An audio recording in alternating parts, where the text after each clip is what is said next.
So, hello everyone. Hello, hello. Also a hello to the online stream on YouTube. I hope you guys will enjoy it from the couch. It's great to be here actually. Fun fact, our last meetup was like 2 years ago, even more than that. And then pandemic happened, of course, and we decided that it's time to resurrect our meetups. So that's why we are here today. It's great to see so many people here so we can network later. There's also some food. Uh, I guess you noticed already, stickers, all the common things. And beer on the tap.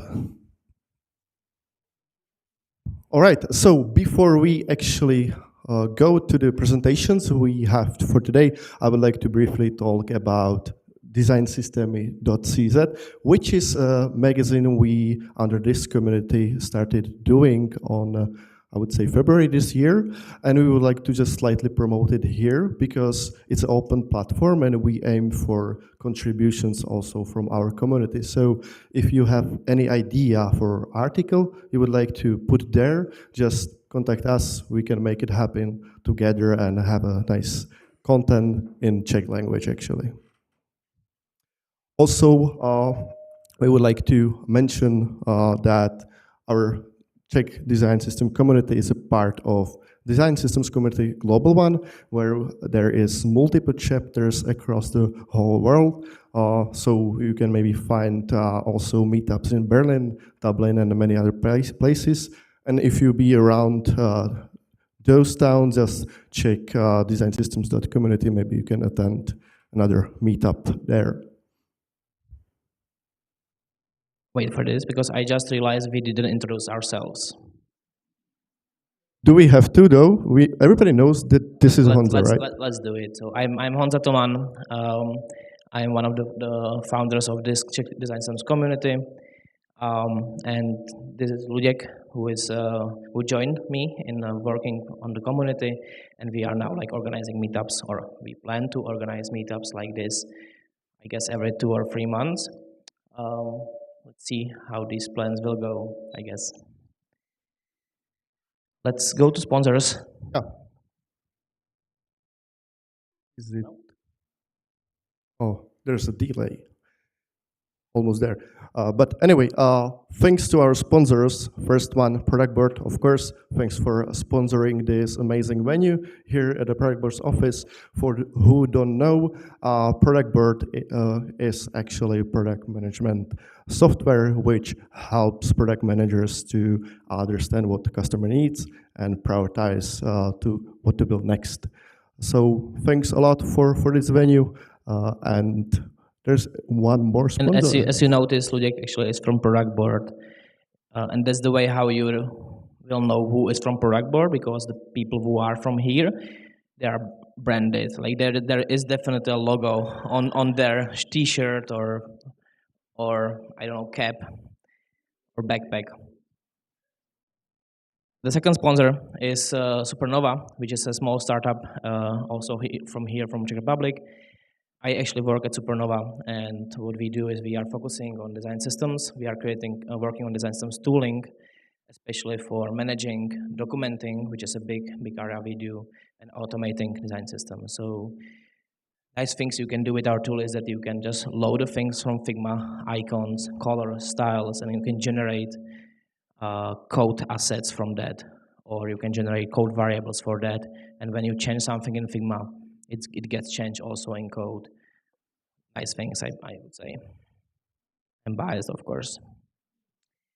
This meetup is also part of World Design Systems Week, which is happening this week. And I was just in London for a conference. I took those stickers, the ones that you can see on the screen.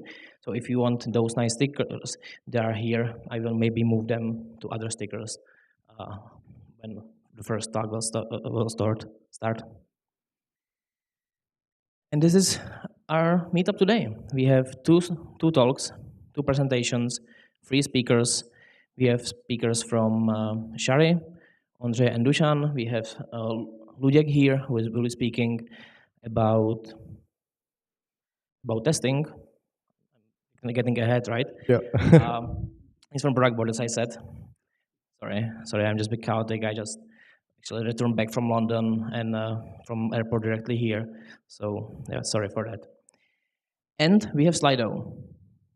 Now twice. You can always see that one, which is great. So you don't need to remember that. Just scan the QR code or write the slido.com DSCZ, and you can ask questions there. We will be then picking them and asking our speakers. And that's it, I guess, for this. Yeah. So now I will introduce Luděk again. So our first talk is more on the engineering side, and I'm actually curious, how many engineers do we have here? Nice. How many designers do we have here? It's a slightly bigger group, but that's good. It's good ratio. Okay, so this will be for engineers mostly, but I believe there is a lot of information about interesting for designers as well. And our goal as community or design systems meetups is actually connect those two worlds of designers and worlds of engineers. So Luděk works at Productboard for 2 years and something. We actually met at Kiwi. I lived in Brno, now I live back in Prague. Luděk still lives in Brno. Don't hate him for that. Sorry. He's a nice guy, just lives in Brno, you know. And yeah, so we met at Kiwi. We are working on design systems there. He's focusing on design systems for 3 or 4 years. And he is good at it. So Luděk Vepřek and his talk, Automated Visual Regression Testing. Enjoy.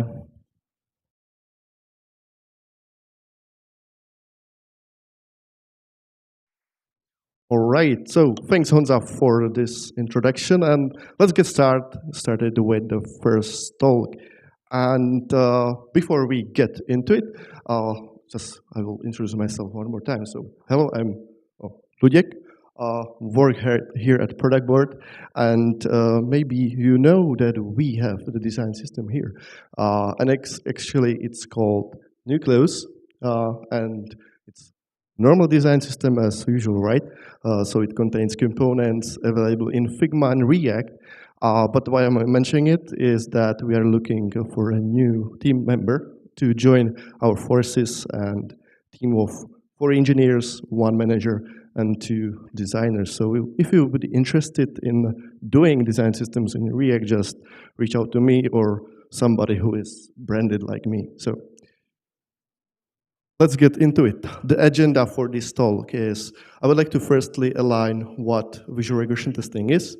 Then I would introduce the problems we have faced, the challenges we had, and like the solution we did to basically fix all the problems or most of them. And also I will provide you with some takeaways. Maybe you can use your next day, probably not Friday though, right?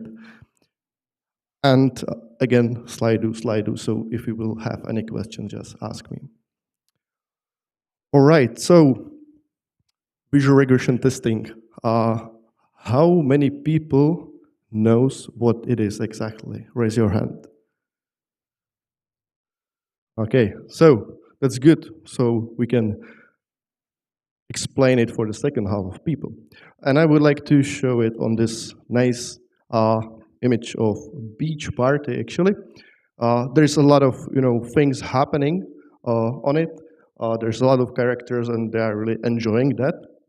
And imagine that if you would like to do any sort of changes to the image, you do them, and now you don't know what exactly have happened, right? So it's kind of hard to know what happened. And maybe you are looking for it right now, trying to crack it down. There's several differences. It's not so important where, just many. And this is regression, actually. So it helps us to determine what have changed. And maybe we can use it to catch breakages before they happen, right? So in a real life example, we would take the image, which is our expected UI, then we would do the changes. Come on, you can do it. and then we just compare it to the expected. And when we combine it, put it into some regression tool, we will get it in a nice pink color, sorry for that. So this is visual regression. Is it clear now? So who knows what is visual regression? Oh, nice, good job, Luděk. So let's look on the problems we had as a design system. And I would like to point really just two things, because maybe the rest is obvious. And this one is obvious as well. But we wanted to improve the stability and to be really sure that our changes we are doing in design system are good, in good quality, we don't break anything, and so on and so on. And why is that? Because we broke things multiple times, even the same things, right? And when you look on these two screenshots, you might notice that there are some breakages happening. There is a shrinked avatar and also some micro layout issue.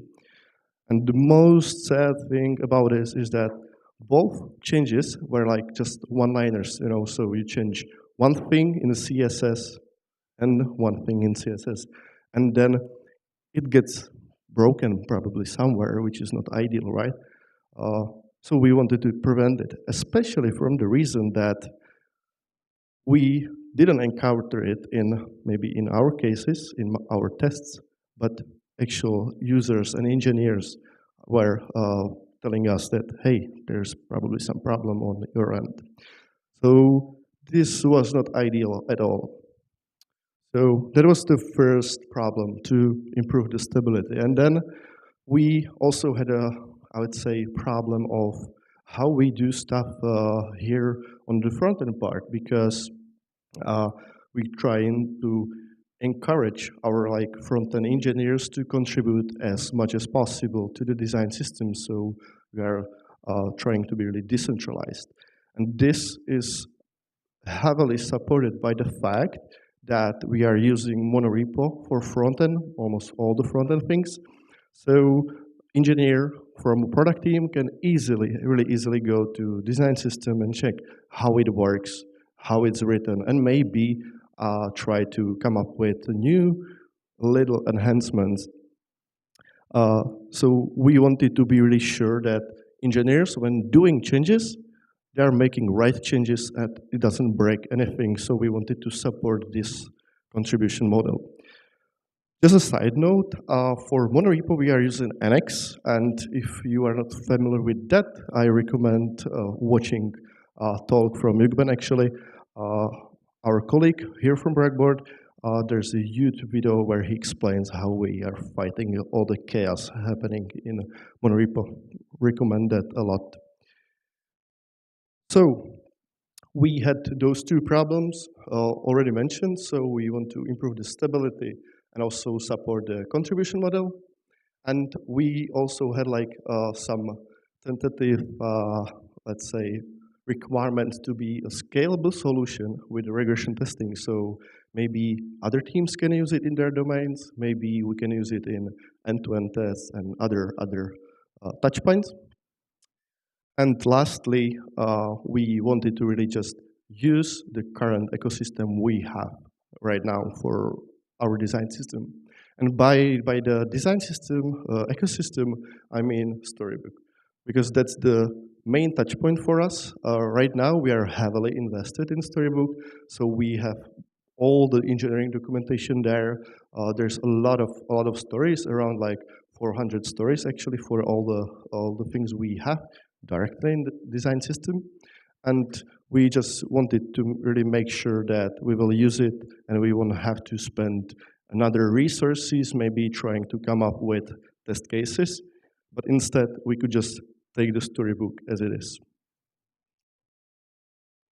And this gets me actually to the tooling part. So we know our requirements, we know that we are using heavily Storybook, and yeah, interesting question. And then we just wanted to choose some tooling which will fit our needs completely based on the requirements. So we did some sort of research, right? But in the end, we mostly compared Chromatic and Percy, which I would say are the most famous and complex tools you can choose for visual regression testing. But we ended up with Percy, and this is not sponsored as some sort of NordVPN video or something like that. But yeah, I like Percy. I'm biased, sorry for that. But I would say we did the research right. And mainly, I would like to list a few things why it's so good, and that mainly because they use own infrastructure where to build the differences and snapshots, so it can save some money and runtime on our pipelines, which is great. I will explain it a bit later. It supports multiple SDKs, so it solves our scalable approach. It also has a lot of browsers and resolutions, so you can test Mozilla, IE, Safari, Chrome, basically all you need from the major browsers. It has some sort of mid-market price, so it's not overpriced or underpriced, and it has, I would say, really good documentation. So that was the research requirements, and now I would like to go probably to the most heavy-ish engineering part, and I would like to go through all the workflow steps we have, so you can really understand how the automation works, and maybe how you could get inspired in that. So imagine that you are a software engineer here, maybe working on the design system with me, and you do some sort of change to the design system. You create a pull request, you attach a nice comment to be a good citizen, right? And right now, we are using tooling to actually tell our engineers that, hey, you probably, or you did actually, you did affect the design system we have here. So maybe it would be a good idea to attach a testing label so we can run the tests.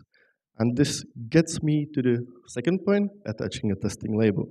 This is the first input you need to do for the visual regression test to trigger them. So you manually decide if you want to run it or not. And why, maybe you ask why we have a label, why we don't run it for all the changes. The thing is that we just want to save how much money we actually pay for the Percy, because maybe it's not necessary to run it on all the changes happening there, but rather because you know what are you doing, right? Or you should supposed to be. So you just put it where needed. And if you don't, the workflow ends and then nothing happened, right? But you put it there and we go to step number 3. So right now, at this moment, since we are using Storybook, we trigger pipeline, which actually does 2 steps. Firstly, it builds the Storybook, so normal static build of Webpack of the Storybook, and then there is another step, Percy, in the visual test, which takes the generated folder and creates actual snapshots from it and sends it to their infrastructure. So this is like where the magic starts to happen. We don't take any screenshots. We take only snapshots of the DOM and CSS, so no pixels are like taken, only really just information how the page looks like. Then this goes to the infrastructure of Percy. In the step 4, they take it, render it to screenshots, and then compare it with the expected outcome with the base build, and basically do the regression. This is great because we can spend the resources elsewhere, right? And the only important thing is to have the base build in a good shape, stable base build, so we know what is the expected outcome, and I will talk a bit more about it later. Then, since all the regressions are done, the person knows what have changed. We also have a step number 5 of integrations, so we are aware what is happening in the tool itself. So we have source code integration to the GitHub, so the engineer or me can see that there is a job in the Percy this one is already approved by me. And secondly, we also have Slack notification in a specific channel, so we are monitoring that. And if I would click on this view build button or any sort of links there, it will get me into the Percy dashboard. So this is also like the feature of the solution we have chosen. And this is basically dashboard for the build. So you can see what have changed. Like, okay, there is unchanged 340, maybe 3 changed. And now I need to go through all of them to know what have changed, what not, and make some sort of decision. And this is really the last input you need to do then, because when everything is desired, when everything is good, we just put a thumbs up, it's all good, and maybe we can merge the PR later on, and we can proceed within the development workflow.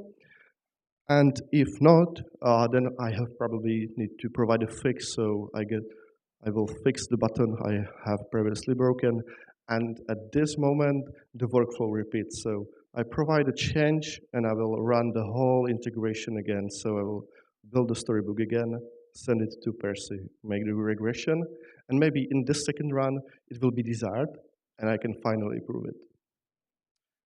And it was for the workflow. Maybe you ask right now, does it have any good chance? Of course it does, since nothing is ideal, and it's not silver bullet. Mainly, for the test, as for normal end-to-end tests, integration tests, be aware of flaky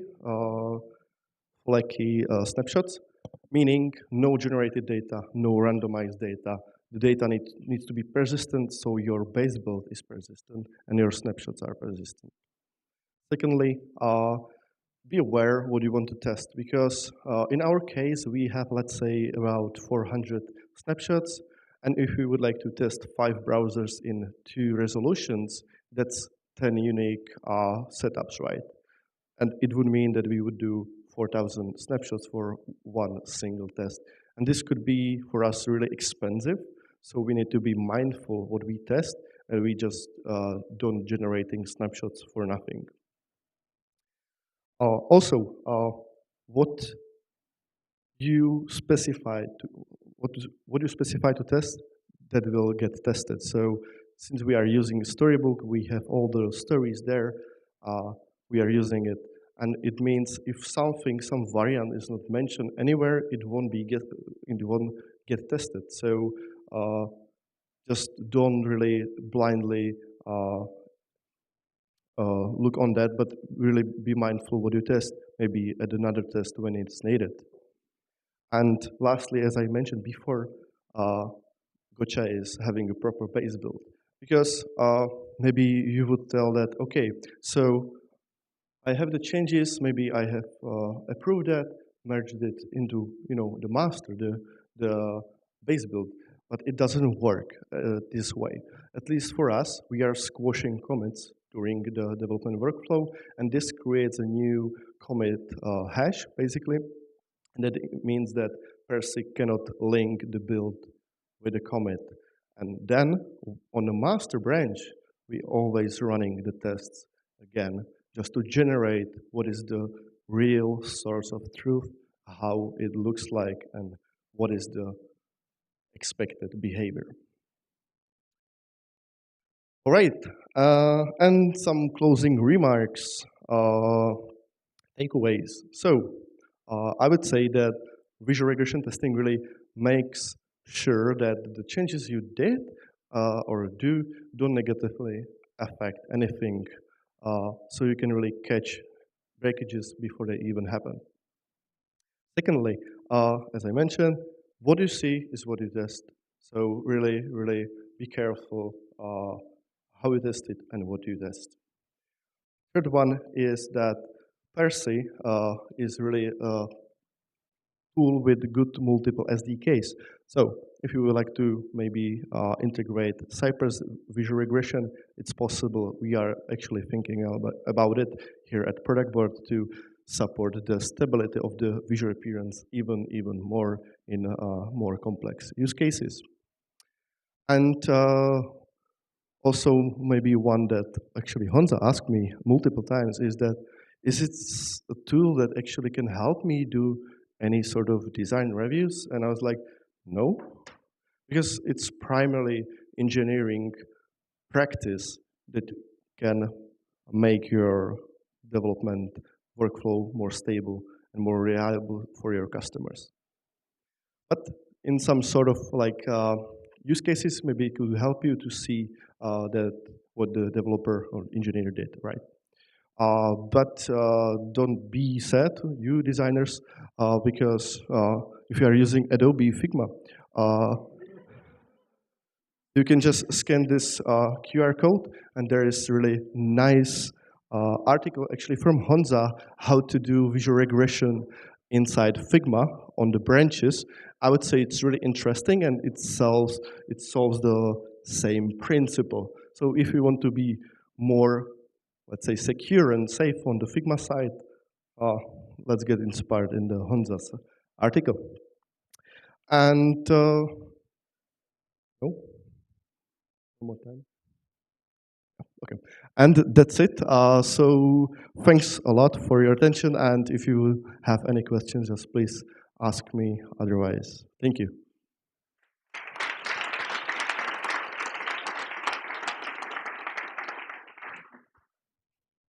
Thank you, Luděk. So we have some questions, and I just learned I don't have an access to that Slido, but that doesn't matter.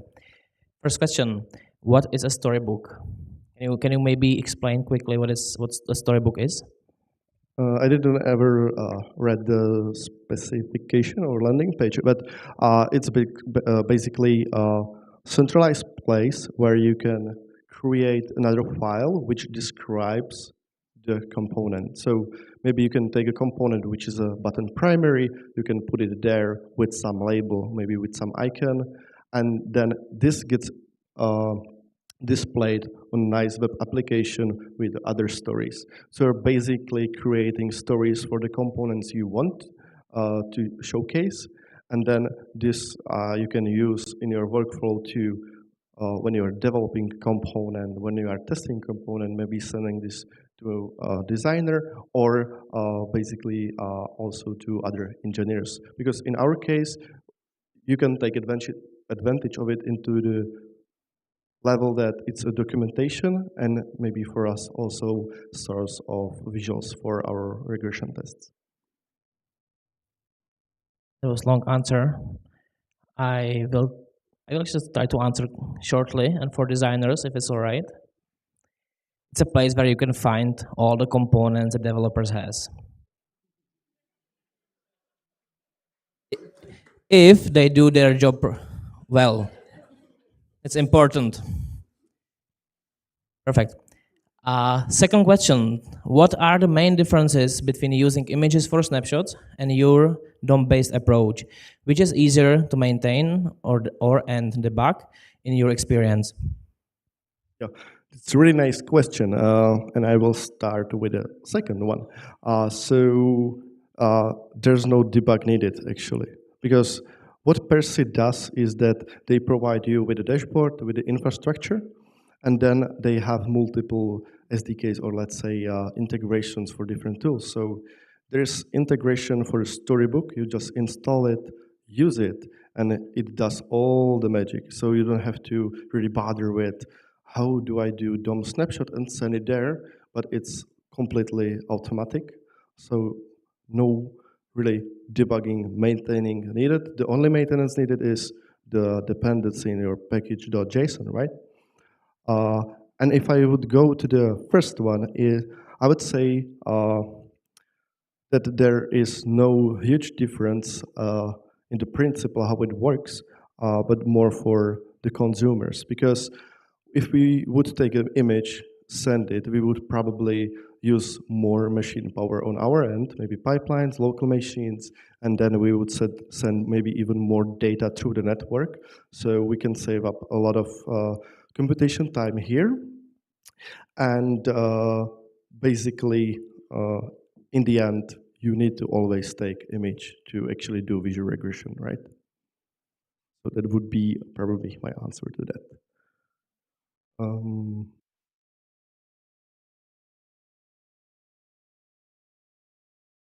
Next questions. How do you test transitions?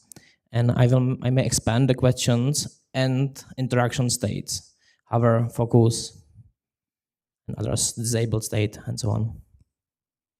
Too long did the read, we don't. But there's possibility, but it's not so straightforward. So like more work is needed. Possibly, not through Storybook, but through Cypress, we could actually make the component interactive and then capture the snapshot in the specific phase. So this would be possible, but we don't test it. We have all the defaults without any interactivity there. Right, designer. Next questions. Do you need to test all components with every PR? Nice question, Adam. No, we don't. But the thing is, I don't really want to write right now a component dependency graph, right? But we could actually, there is a filter option which test you want to run in the per se. So possibly, if you have the knowledge and the skills, you can write dependency graph which would select only the components that actually got changed. So the direct changes and maybe if it's an icon used in button, maybe the button would run as well. But this is not out of the box, and this is more like, I would say, advanced thing, which is possible though. Do we have some other questions from the group here? Feel free to. I will take a mic with. So you just have to run the tests for every component, every browser. So for example, with one change, it generates, I don't know, like 1,000 screenshots. Yeah, like basically we run it for all the things, all the way. So when you change really just one CSS property at this moment on a button component, we will also test all the variants of card. So in this sense, it's kind of dumb, but it solves a really nice base solution for us. But if we would like to scale it in the way that we will have thousands of stories and maybe components, then it would make sense to invest into the fact that we will test only what really got affected. Anyone else? Oh, there's one. Perfect. How much, I will translate it. How much does it cost? I don't know. No. Percy is actually, it was acquired by BrowserStack, so maybe if you're using something from BrowserStack already, there is possibility to try out Percy on some free plan, which has 5,000 snapshots per month, which is not so much, but it can serve as a good base. Otherwise, I would say we are around $300 per month, something like that at this moment. So it's cheaper than broken application. I have a question. You were talking about testing components in design system. Can this like visual regression testing be applied to the whole application? So for example, like we have 50, 100 screens, and when something in design systems changes, we will see what it actually does in the application, and we can test it and check it. Can it be done? Yeah, it could via the Cypress, most probably, since Cypress got a lot of attention past years. So there is, as for the Storybook, really easy integration to Cypress. So you just install package and then you basically write percy.get snapshot, and that's it. It will get snapshotted to the dashboard, which I would say is really nice integration. But also, as I mentioned, what you specify to test, that's what you test. So this needs to be manual input, and our engineers or testing engineers would have to really specify that this part of application, which I selected previously, I want to screenshot. But yeah, it would be definitely possible, and it's not so complex actually to start with. next week in Productboard, right? Yeah, you bet. That's it. That's it. Let's have a short break now. Thank you, Luděk, again. Applause again, please. Nice talk.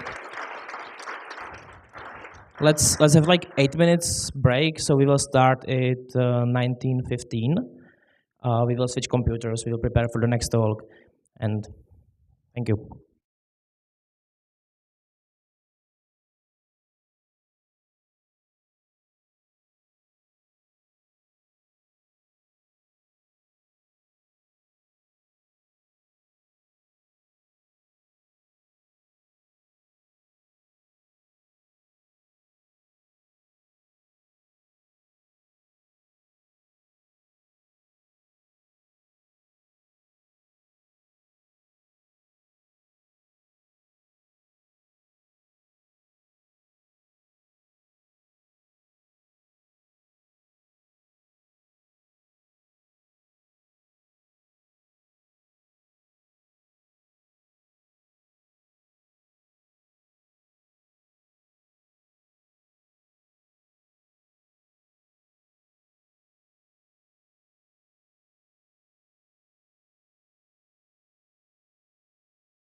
So hello, welcome back. We are ready for our second talk of the day, evening, and I would like to introduce two of our speakers here. This is Dusan Langer. Wow. Dusan Langer, he's working at Shari company. As a CPO in past, he has worked as a product designer at Avast, at Good Data. We actually had the pleasure of having him here as a speaker a few years ago, which was nice, and that's how we actually met. And Dusan Stefan Nič. And Stefan actually is studied architecture, so he is a studied architect, but he doesn't do architecture. It's a hobby, and he is doing an UX and UI at Cherry and helping with design system there. So Ondra and Dusan and their talk design system as a cross-company multi-tool. Welcome. Thank you, Honzo.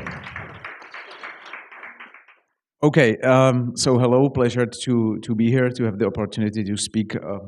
What I would like to do today is we would like to share with you what we built at Cherry and share the lessons learned. So what is Cherry? Cherry is a multi-touchpoint building service. So we do three simple things. We're a solution for offices and buildings, and when launched, we replaced the plastic badge in your wallet or pocket with your phone. We provide all workplace services such as amenity reservations, parking, and so on, and to your fingertips in one application.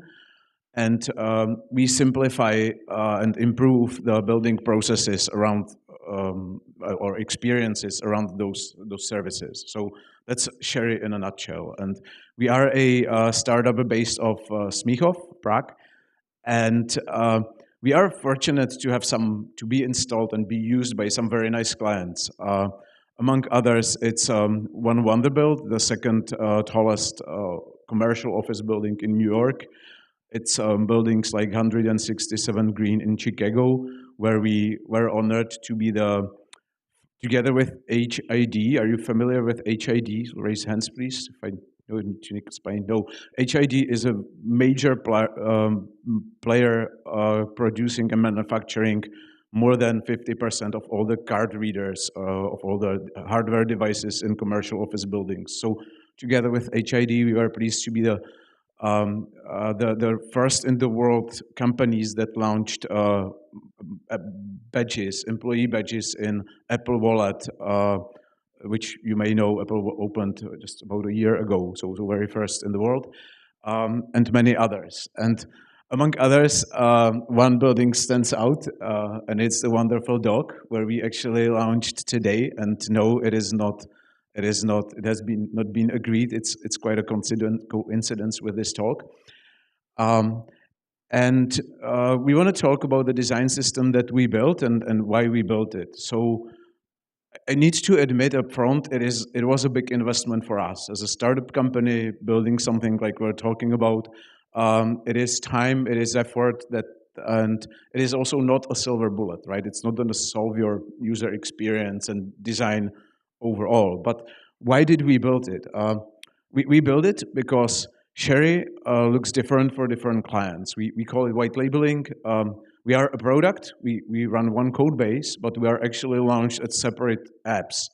And if you have ever launched or produced an app in one of the stores, you know there is quite a circus around it. There is a lot of assets and stuff that you need to do, images you need to generate. And the problem that we had was like we needed to help our clients to envision how the app will look like. So problem number one. Problem number two, there was a lot of manual duplicate work associated with maintaining those apps.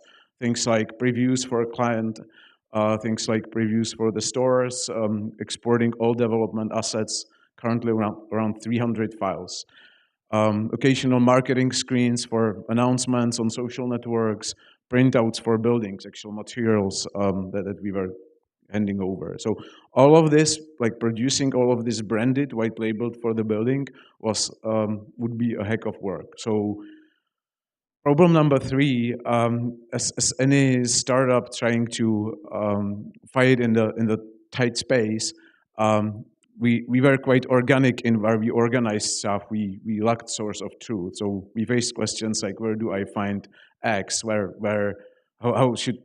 is the source of truth? How should this thing look like? We've got multiple designs. So another reason why we actually tackled the topic.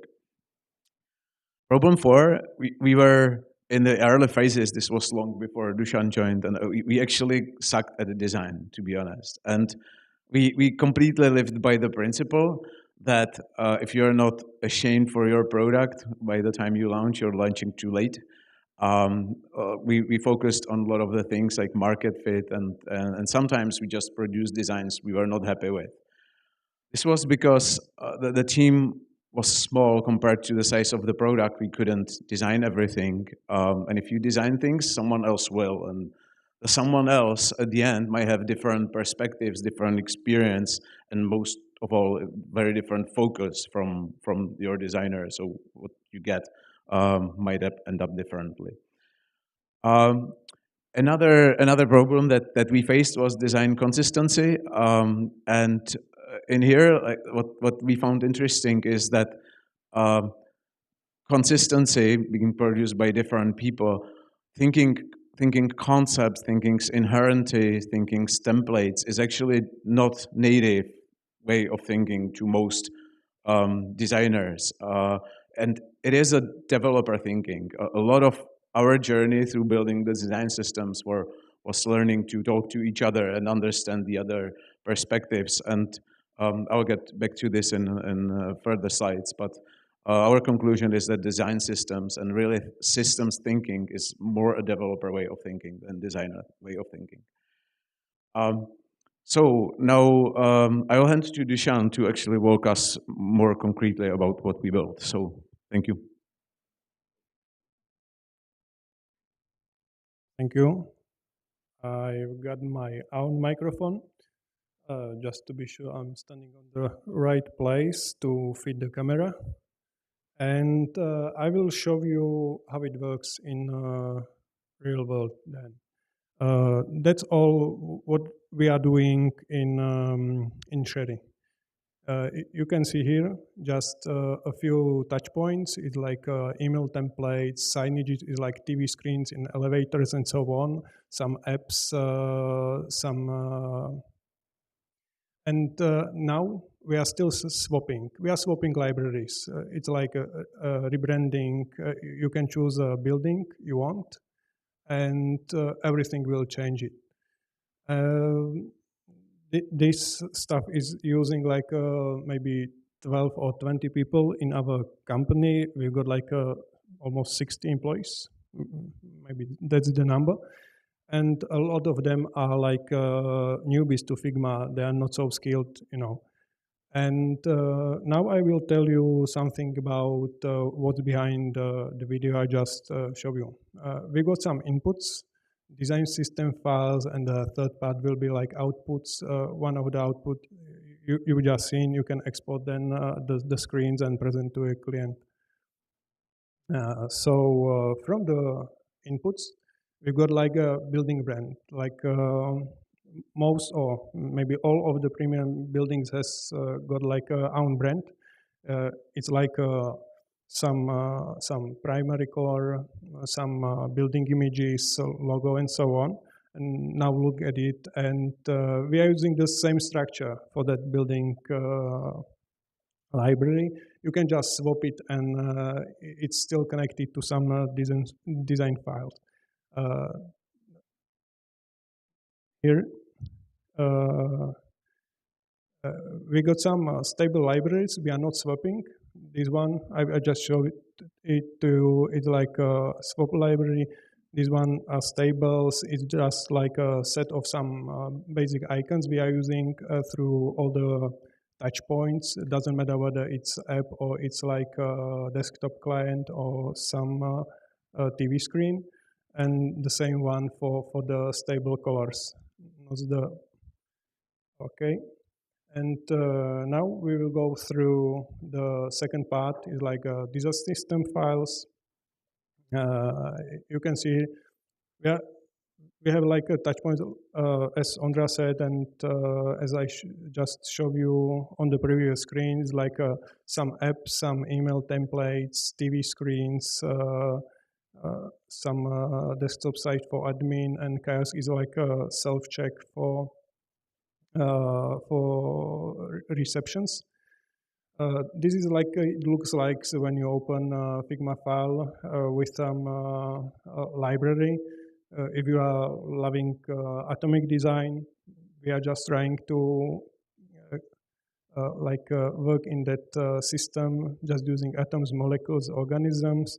It's like from buttons to the screens. And then you've got like screens, and we are using like here primary colors for the app, for the admin, building logos, so on. And the last part is like outputs. It's the things we are doing all that stuff before, and it saves us a lot of time then. So when we are preparing client previews or sales, marketing is doing that, you just seen it, and you will just swap the library, and everything will be changed. You can take any screens we are preparing in Figma. Then you can do it for what you want. And if you know when you are putting app to the Google Store or to the App Store, you need some screens, and we just as well prepared for our company like a set of different sizes, different iPhones, different versions, Android, and again, you are just swapping. All the time you are swapping in Sherry. It saves a lot of time for exporting as well, assets for developers. When we are preparing a new app for new building, again, it's like 300 files, and you just swap the library, and the export will take about 30 minutes, and you got it like in some hierarchy, and everybody will take what he wants. We are using it as well for release notes and so on. So it's quite easy then, and like sharing on top is for us like a printout. It's quite a new thing we are using, and that's just before we've been like using InDesign, or we got like external graphic designers, and they've been preparing like things for printing and so on, and we just put everything to the Figma, and we just branded it. So when I play the video again, you are just swapping the library for another brand you need, and just take the image you need for the old language variations, repositioning the image, and that red area was like a safe part, because this file are using people from another department. We are like I'm only designer, and Ondra, like my chef, is allowed to use Figma from time to time, and most of people, like maybe 15 people, are using Figma, Adobe Figma, in our company, and there are that people from sales, marketing, delivery team, and so on. So they are really not so skilled, and it's another. I've just seen the printouts from the Figma in the elevator from our colleagues, and what we learned, like lessons learned, Figma is great. I don't know what will be Adobe Figma about, but be patient, and from time to time you must turn it off and on again. We established like a chat communication channel, because it's quite it's not so it's It's not so good when you are presenting to client like some previews straight in the Figma, and you will swap the library, or some of your colleagues will swap the library of some client's competitor, and it is not so good. So you will just write to the channel, okay, just don't use it for 2 hours or something like that. Be prepared to reserve more your time, because when you are preparing templates or Figma files, it's just fun. And then like the most of the time is then training, some documentation and notes for the people that are not so skilled in the software, and to support them, because we are still humans, so we are making mistakes, and we should be polite to each other. And due to the fact we are using as well version history, that's a great tool. So when something is screwed up, you can still like load your last working version. I will pass it to Ondra, and thank you. Thank you, Dušane. On the operational things, like Dušan talked about versioning, you also want to version your Figma, because when you generate assets, the assets are part of your code, and you do version your code, right? So you want to version your assets so that you can investigate when something goes wrong. Lesson learned the hard way here, really. It may look like it, but dark mode is not an afterthought. You want to think about it from the beginning. You want to make your design, like color scheme, symmetrical so that it works dark on light, light on dark. So think about this one if you're going our path. And it was already mentioned here, but account for iterations, account for time and maintenance. So building this, so it's not just building it, it's supporting it. We'll talk in a moment, we'll talk about the ROI, and I'll answer the questions that I'm seeing regarding on how it works for us. But just plan on the maintenance as well. A bit of thought here, which is personal to me, because as was mentioned, comes from I come from design background. The way when we started with this journey, one thing we particularly struggled with was coming to the common notion of what design system is and what we're trying to build. Because for designers, a system is like things like I use consistent typography, or typically, I'm aware I generalize here, but it's like I've thought about it. I use the same typography. I'm consistent with components usage. For a developer, it is more of a components or elements are inherited, and they are, unless there is a very good reason for them not to be. And so what initially comes out as a system, components, or all of that, is still, or can be, as our case shows, still a bit far from what the system is in the end when implemented. But in the end, we found a common way or common talk here.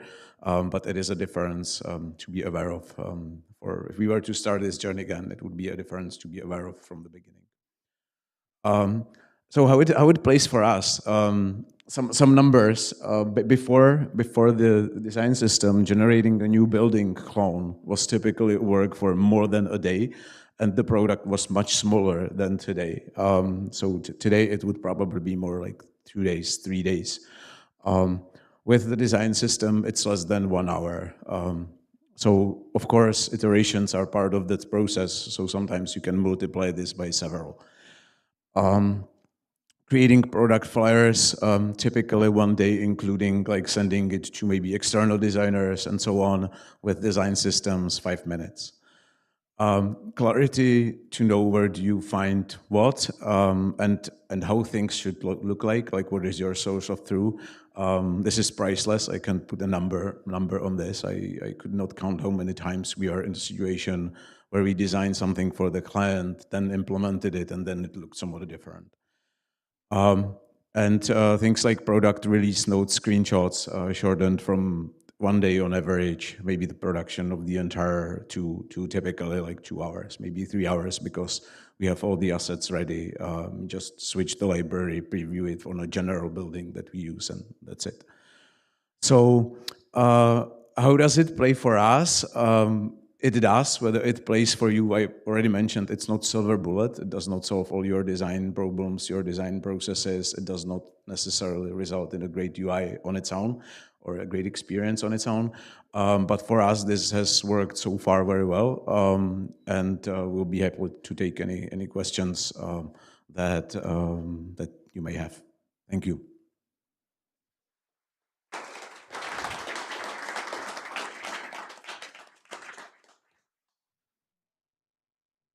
Do you want me to take the questions? I'll actually take them, and if I may, I'll take them in a different order, because I think it makes sense to take number 2, Honza, and 3 together, because they. All right. So how do you customize? How long did it take to build this library in Figma, and how long does it take to build a new? Okay, that's the one I want to take last. So sorry. Customize a font. Do you use the same one all the time? So fonts, and overall client customization. I think that was the second question. Yes. The design system is really built in a way where we have one template and you can do anything there. That's the input, right? Then there is the output. Whatever you do in the input is fine, but it's automatically translated to the input. So even if you change the font in the input, it's not going to affect the output because the font is overridden on the actual components. If like we get into technical details around how Figma works, but that's how it works.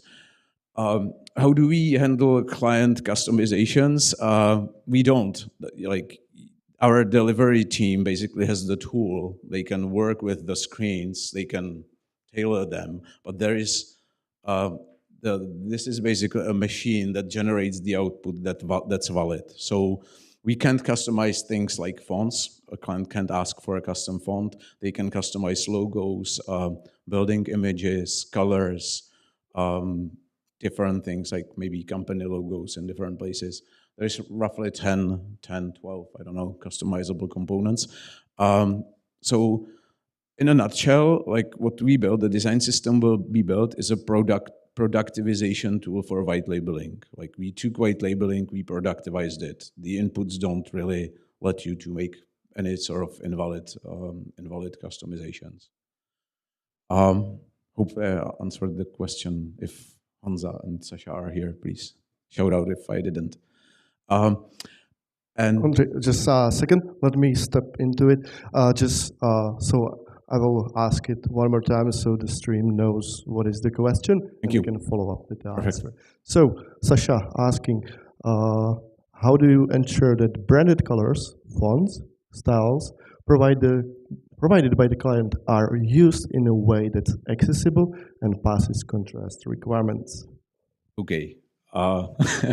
This is a hard one. So I'll try to explain it without being very much in the detail. But we have, as Dusan has shown, we have a accent color, like one primary color, and there is lighter and darker variations. And the accent color basically is designed to work reasonably on both black and white. And that, of course, means you can't choose any accent color. So we basically have an algorithm into which you input your brand color and we tweak it. So the truth is that the client can actually give us the color, but we tweak it so that it works inside the design system. The computation itself is actually quite simple and works on if you're familiar with the brightness, saturation, darkness, whatever model. Great, thank you. Another one. So how long did it take to build this library in Figma? And how long does it take to build a new theme/brand for a new client? The new client team we talk about what's about an hour. It's really quick. Like you just put the images. That's the production time, right? Like then there is a round trip with the client, iterations, and so on. It's done by a separate team, which is like we talked about. Actually, quite a few users using Figma and this design system across the company. The first part is much more difficult. I can't put a hard number on this because, to be very honest, given how we white label, producing all the assets for tens of buildings literally wasn't an option. We would like swim in it.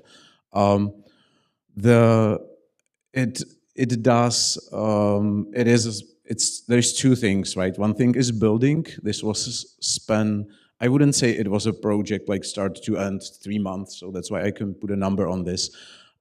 We have started building the very first version of the design system definitely more than a year ago, but at the same time the team works on many different things, and the scope of what the design system we basically took an MVP approach there.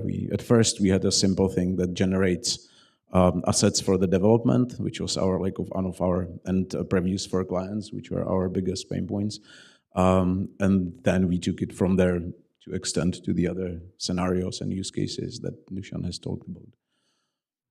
Yeah. So I would say it also relates to the next question a bit. How much manual work does creating a new branded theme takes? And it can be something even more automated, as you were describing it. I think it's essentially the same question if I understand it correctly. The creation of is 1 hour. Like that's the creation of the screen. There is of course like playing around with the images, iterations related to client feedback. Sometimes we don't like to think of ourselves that way, but our clients, given their super premium buildings of Class A office buildings, a lot of the times they see us partially as a marketing tool as well. So there is client marketing teams involved. Sometimes there is discussions around, hey, we can't change this for you because we're a product, of course. But so far we're handling those gracefully. Okay, still to the theme. Do you use any plugin in Figma actually for theme switching? Actually, we don't. It's a native capability. If you just swap library for another one in Figma, as long as they keep the same naming convention, Figma is going to match component to component and replace. So the whole... I think you must publish components and when you are swapping libraries. Yeah, so this one's right. Like you have to do some dance there, but then it works. All right. Okay, last 3 before there will be new ones. Do you have any tips for a company who would like to start DS but have brand guidelines assets that probably go against UX UI principles that we commonly know? To start design systems. Okay, I am not sure I understand the question, but you don't want to build a design system for something you are not happy with. Actually, for us, the whole process started with redesigning the product. That was like the trigger when we decided to build this sort of vehicle around it. So get your product, get your design straight first, be happy with it, and then start building it, because otherwise you're going to start over soon. Okay, how can we explain design system concept to the old company who doesn't know or not aware of how important it is? So probably selling to management. That's a great and hard question at the same time. I actually think we had it easier here, because if you really think about producing, like launching the same code as multiple apps, it inherently brings the problem of like, how am I gonna do all that work that you do once, most likely for your product, we do once by a number of clients, and we want to grow. So for us, actually, I would say it was probably easier for an average company, given the white labeling and these things. I am not sure if generally it comes down, the design system is not a silver bullet. It's not gonna like solve all your UX. It's not gonna, it's consistency. So it brings 2 benefits, right? It brings design consistency for the user, and it brings sort of a process and creation consistency source of truth for you. So in the end, like you have to persuade the stakeholders that these two things are like worth the investment. And I don't have a magic formula for that. I'm sorry. I think like talking return on investment is the answer here. But of course, it's much more complex than that. Okay, thank you. And last one, what's your way how to update only main parent library instead of manual updating each child library for clients?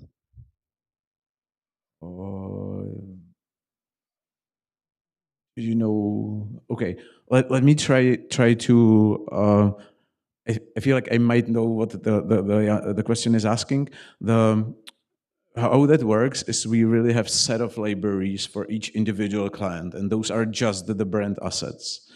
Then there is the source of truth, as we call it, the designs itself, the screens for the Apple app screens, App Store screens, and so on. And if you go into this file and switch, let's say, dog for Masaryčka, what it will do after, as Dusan correctly points out, publishing somehow publishing the library, what it will do is it will replace all these assets coming from that library. So it basically comes down to having a smart structure between the files and using the files from the right library. So I think that's it. If I did not answer your question, please, Martin, ask. All right. Thank you, Andrei. Thank you, Dusan. I would say that you have showed like tremendous of work from the Figma actually, and you said that you have some sort of return of investment from that, and you spent, I would say, a year working on the Figma library itself, right? It's not a year working. It's like it took a year to get where we are, but of course the design team, like in the meantime, worked on a lot of different things. Do you also have like a return of investment in the way that the product itself is a white label, and like do you have like ROI on this investment actually? Does it get paid off? That's a great question, and it's actually something that kind of is inherited with the beginnings of Sherry. And right now we are in a situation where going non-white labeled is actually the hard part, right? Because we have built all our product around launching separate apps, and if we wanted to merge it. So I would say right now it's more about working the ROI for merging it. All right, thank you. Any more questions from the audience? Don't be shy. If not, then one more applause for guys from Sherry, Andrei, and Dusan. Thank you.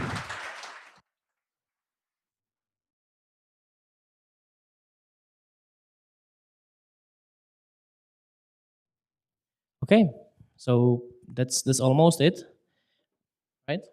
Yeah, imagine that there is a nice slide. We have a different slide, so let's now use our imagination.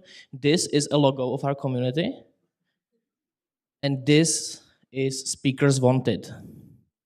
So if you have a story about design systems, about automating your designs, about working efficiently, about figuring out how to handle designs between design and development, and you think it's really nice how it works in your company, just reach out to me, to Luděk, on Twitter, on email here, and let's talk. I think it would be great if you could share this with the community so everyone else can get some inspiration from that. Yeah, and I will just add to it that it can be basically any story you have from the design system world, because even though maybe your thing, it doesn't complex, it doesn't mean that it's not valuable for other people to learn. So don't hesitate, contact us, we can help you to make it to this stage, let's say. I would also like to again thanks to our sponsors, Productboard for the venue, for sponsoring the event, and Supernova. We still can be here, I don't know how long, I guess it doesn't matter. There is no food right now, but it's coming. I was told. So there should be more pizza coming. So like hang out a bit with us here, just discuss design systems, discuss designs, and enjoy the evening. Thank you for coming. It was nice. Thank you.